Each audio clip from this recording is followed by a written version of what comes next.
NCERT 9 to 12 geography के अंतर्गत भू संसाधन एवं कृषि के अंतर्गत विभिन्न परीक्षाओं में जो महत्वपूर्ण प्रश्न पूछे गए हैं उन सभी महत्वपूर्ण प्रश्नों का एक संग्रह के रूप में आज के वीडियो में हम विशेष रूप से देखेंगे। पहला क्वेश्चन कहता है झूमिंग कृषि कहाँ की जाती है? ए उत्तर प्रदेश, बी पंजाब, सी बिहार, डी असम। चूंकि भारत एक कृषि प्रधान देश है और यहाँ की जो अधिकांश जनसंख्या है पूर्णतः कृषि पर निर्भर होती है, तो भारत में कृषि का स्वरूप, कृषि की विधि और कृषि के उपभोग के आधार पर कई भागों में विभाजित किया गया। उसी में कृषि के करने के आधार पर या विधि के आधार पर स्थानांतरण कृषि,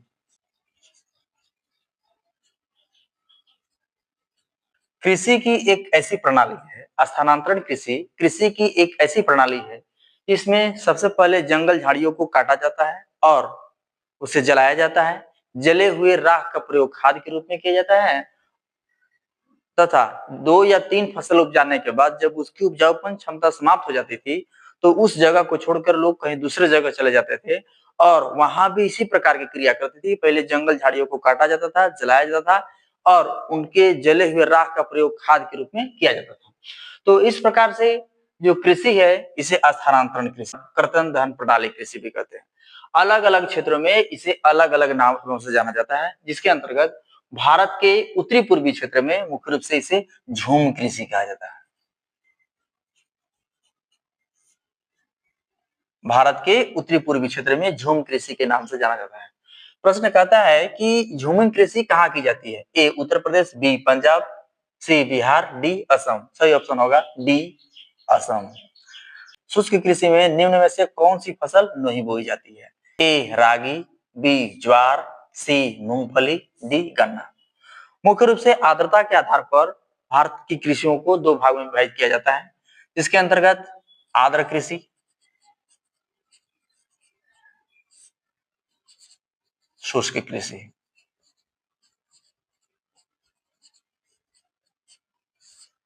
भारत के जिन क्षेत्रों में लगभग 75 सेंटीमीटर से अधिक वर्षा होती है उन सभी क्षेत्रों में आर्द्र कृषि, इसमें अत्यधिक पानी या वर्षा की आवश्यकता होती है। जबकि शुष्क कृषि मुख्य रूप से भारत के उन क्षेत्रों में की जाती है जहां पर 75 सेंटीमीटर से कम वर्षा होती है। इसमें उन सभी फसलों को उत्पादन किया जाता है जिनमें शुष्कता या गर्मी सहन करने की क्षमता अधिक होती है, अर्थात जिसके लिए कम आर्द्रता की आवश्यकता होती है। तो मुख्य रूप से शुष्क कृषि में निम्न में से कौन सी फसल नहीं बोई जाती है? अर्थात शुष्क कृषि के अंतर्गत जो भी फसल बोए जाएंगे उसमें गर्मी सहन करने की क्षमता अधिक होती है। ए रागी, बी ज्वार, सी मूंगफली, डी गन्ना। सही ऑप्शन होगा डी गन्ना। क्वेश्चन नंबर 3 कहता है आर्द्र कृषि में कितनी वार्षिक वर्षा की आवश्यक है? आर्द्र कृषि में कितनी वार्षिक वर्षा आवश्यक है? ए 25 सेंटीमीटर से कम, बी 25 से 50 सेंटीमीटर कम, सी 75 सेंटीमीटर से अधिक, डी इनमें से कोई नहीं। सही ऑप्शन होगा सी 75 सेंटीमीटर से कम। जिन क्षेत्रों में 75 सेंटीमीटर से कम वर्षा होती है वहां पर शुष्क कृषि किया जाता है और जिन क्षेत्रों में 75 सेंटीमीटर से अधिक वर्षा होती है वैसे क्षेत्र में आर्द्र कृषि की जाती है। क्वेश्चन नंबर 4 शुष्क कृषि भूमि के अंतर्गत किस प्रकार की फसलें उगाई जाती है? तो शुष्क कृषि भूमि के अंतर्गत किस प्रकार की फसलें उगाई जाती है? ए जूट, बी गन्ना, सी बाजरा, डी धान। तो मुख्य रूप से शुष्क कृषि के अंतर्गत उन सभी फसलों को उगाई जाती है जिनमें शुष्कता सहन करने की क्षमता अधिक होती है। तो सही ऑप्शन होगा सी बाजरा। पांचवा कहता है रबी फसल ऋतु की समय अवधि है? ए अक्टूबर से मार्च, बी जून से सितंबर, सी अप्रैल से जून, डी इनमें से कोई नहीं। मुख्य रूप से भारत में ऋतुओं के आधार पर 3 प्रकार की फसलें उगाई जाती है। यह भारत में मुख्य रूप से ऋतुगत 3 प्रकार की फसलें हैं। खरीफ, रबी, जायद फसल। खरीफ फसल, रबी फसल और जायद फसल। मानसून के आगमन पर खरीफ फसल को बोया जाता है और जब मानसून लौटने लगता है उस समय इसे काट लिया जाता है। जबकि रबी फसल जो है मानसून लौटता है उस समय बोया जाता है और गर्मी के दिनों में इसे काट दिया। खरीफ फसल जो है वह जून जुलाई में बोया जाता है और सितंबर अक्टूबर में काट लिया जाता है। जबकि रबी फसल जो है वह सितंबर अक्टूबर में बोया जाता है और मार्च अप्रैल में काटा जाता है। जायद फसल जो है वह अल्पकालिक फसल है जो रबी फसल और खरीफ फसल को जोड़ने का काम करता है। तो मुख्य रूप से रबी फसल ऋतु की समय अवधि है। ए अक्टूबर से मार्च, बी जून से सितंबर, सी अप्रैल से जून, डी इनमें से कोई नहीं। सही ऑप्शन होगा ए अक्टूबर से मार्च। अर्थात शीत ऋतु में बोया जाता है, ग्रीष्म ऋतु में काट लिया जाता है। क्वेश्चन नंबर 6 कहता है रबी की फसल किस ऋतु में पैदा की जाती है? रबी की फसल जो है वो किस ऋतु में पैदा की जाती है? ए शीत ऋतु में, बी वर्षा ऋतु में, सी ग्रीष्म ऋतु में, डी सभी ऋतु में। सही ऑप्शन होगा ए शीत ऋतु में। 7वां कहता है प्रमुख रबी फसल निम्न में से कौन सी है? ए गेहूं, बी चना, सी सरसों, डी उपरोक्त में से सभी। सही ऑप्शन होगा डी उपरोक्त में सभी। अर्थात रबी फसल के अंतर्गत गेहूं, चना, सरसों इत्यादि का उत्पादन किया जाता है। खरीफ फसल की ऋतु क्या है? ए अक्टूबर से मार्च, बी अप्रैल से जून, सी सितंबर से जनवरी, डी जून से सितंबर।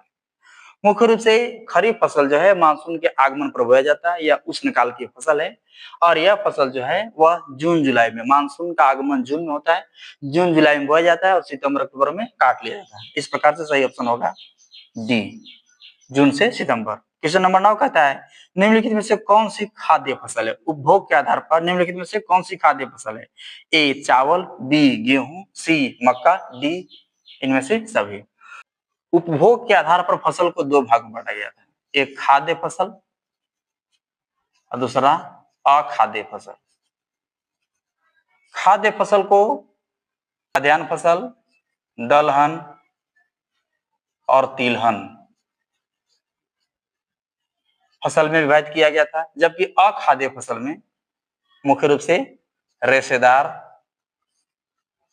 और पेय फसल को शामिल किया जाता है। खाद्य फसल अर्थात वे फसल जिसे खाने के लिए उत्पादन किया जाता है, चावल, गेहूं, मक्का ये सभी खाद्य फसल है। डी। क्वेश्चन नंबर 10 कहता है चावल की खेती निम्नलिखित में से किससे संबंध है? ए रोपण कृषि, बी ट्रक कृषि, सी भूमध्य सागरीय कृषि, डी निर्वाह कृषि। सही ऑप्शन होगा डी निर्वाह कृषि। चावल की कृषि निर्वाह कृषि। क्वेश्चन नंबर 11 कहता है अमन, ओस, बोरो किस फसल की किस्में हैं? ए गेहूं, बी चावल, सी तिलहन, डी चाय। मुख्य रूप से पश्चिम बंगाल और उड़ीसा में चावल की 3 प्रकार की फसलें उगाई जाती है, अमन, ओस, बोरो। अमन शीत ऋतु में, ओस शरद ऋतु में, जबकि बोरो ग्रीष्म ऋतु में। तो पश्चिम बंगाल और उड़ीसा में चावल की 3 प्रकार की किस्में उगाई जाती है, अमन, ओस, बोरो। तो इस प्रकार से सही ऑप्शन होगा बी चावल। क्वेश्चन नंबर 12 कहता है भारत में चावल का सबसे बड़ा उत्पादक राज्य कौन सा है? ए बिहार, बी उड़ीसा, सी पश्चिम बंगाल, डी आंध्र प्रदेश। तो भारत में चावल का सबसे बड़ा उत्पादक राज्य पश्चिम बंगाल, जबकि प्रति हेक्टेयर में चावल उत्पादक राज्य पंजाब है। भारत में चावल का सबसे अधिक उत्पादन पश्चिम बंगाल, इसके बाद उत्तर प्रदेश तथा आंध्र प्रदेश में किया जाता है, जबकि प्रति हेक्टेयर चावल उत्पादन में पंजाब का स्थान है।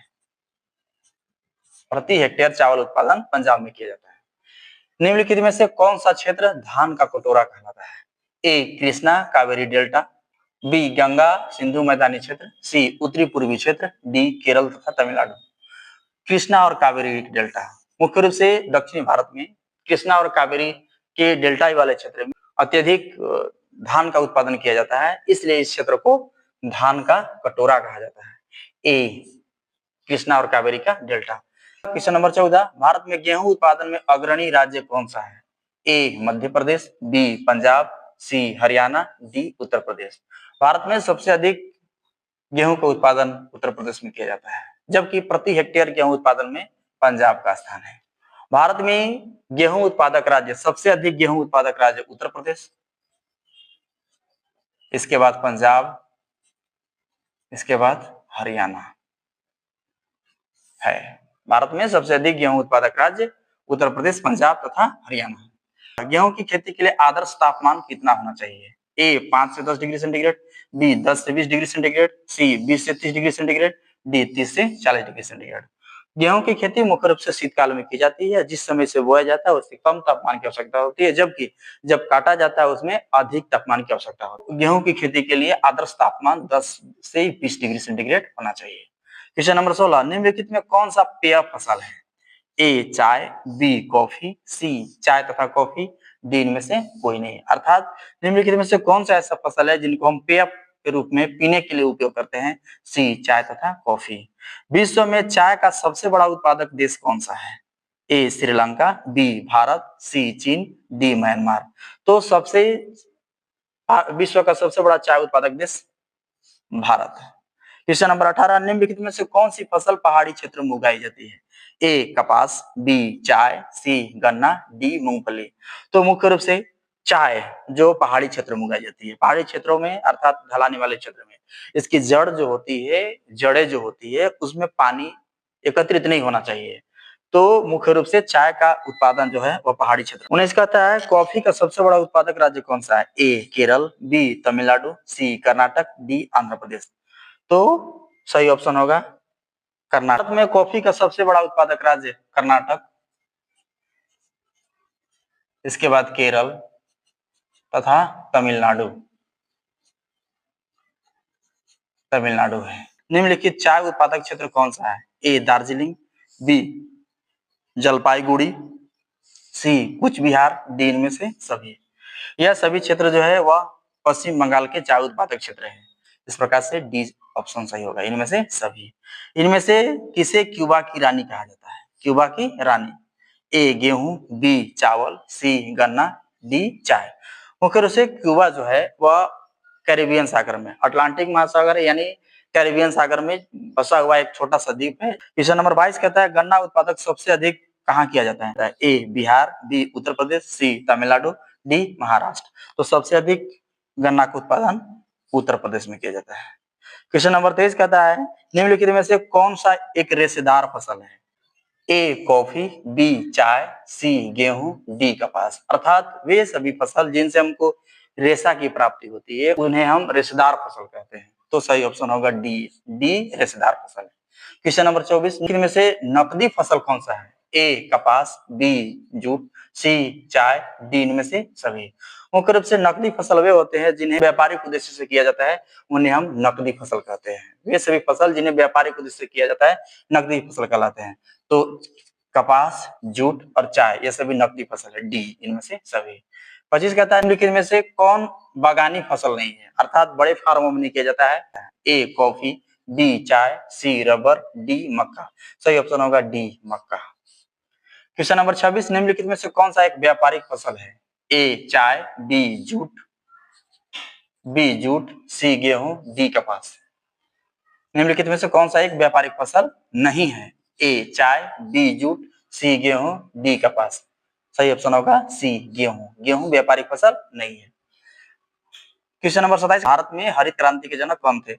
ए M S Swaminathan, B Verghese Kurien, C Subramaniam, D Norman Borlaug. मुख्य रूप से हरित क्रांति जो है वह खाद्यान्न उत्पादन से संबंधित है। विश्व में सर्वप्रथम संयुक्त राज्य अमेरिका में हरित क्रांति का प्रारंभ हुआ। हरित क्रांति शब्द का जो जनक है वह विलियम गॉड, जबकि हरित क्रांति संयुक्त राज्य अमेरिका में प्रारंभ किए थे नॉर्मन बोरलॉग।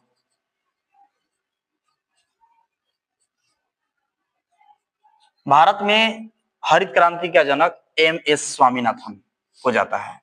यह भारत में हरित क्रांति के जनक एम एस स्वामीनाथन थे। 28वां कहता है हरित क्रांति का संबंध किससे है? ए खाद्यान्न उत्पादन, बी दूध उत्पादन, सी दाल उत्पादन, डी इनमें से कोई नहीं। सही ऑप्शन होगा ए खाद्यान्न उत्पादन। 29 कहता है भारत में हरित क्रांति कब प्रारंभ हुआ है? ए 1950 के दशक में, बी 1960 के दशक में, सी 1970 के दशक में, डी 1980 के दशक में। सही ऑप्शन होगा 1960 के दशक में। भारत में हरित क्रांति 1966 और 67 में प्रारंभ हुआ एम एस स्वामीनाथन के द्वारा। यानी भारत में हरित क्रांति के जनक एम एस स्वामीनाथन थे जो 1966 में मुख्य रूप से अत्यधिक मात्रा में खाद का प्रयोग, उन्नत किस्म का बीजों का प्रयोग और सिंचाई का प्रयोग करते हुए भी पंजाब और हरियाणा में आशातीत सफलता हुई। क्वेश्चन नंबर 30 कहता है हरित क्रांति शब्द का सर्वप्रथम प्रयोग किस विद्वान ने किया? A professor Amartya Sen, B doctor Mahbub ul Haq, C doctor William God और डी डार्विन। सही ऑप्शन होगा doctor William S God. Doctor William God या डॉक्टर विलियम एस गॉड।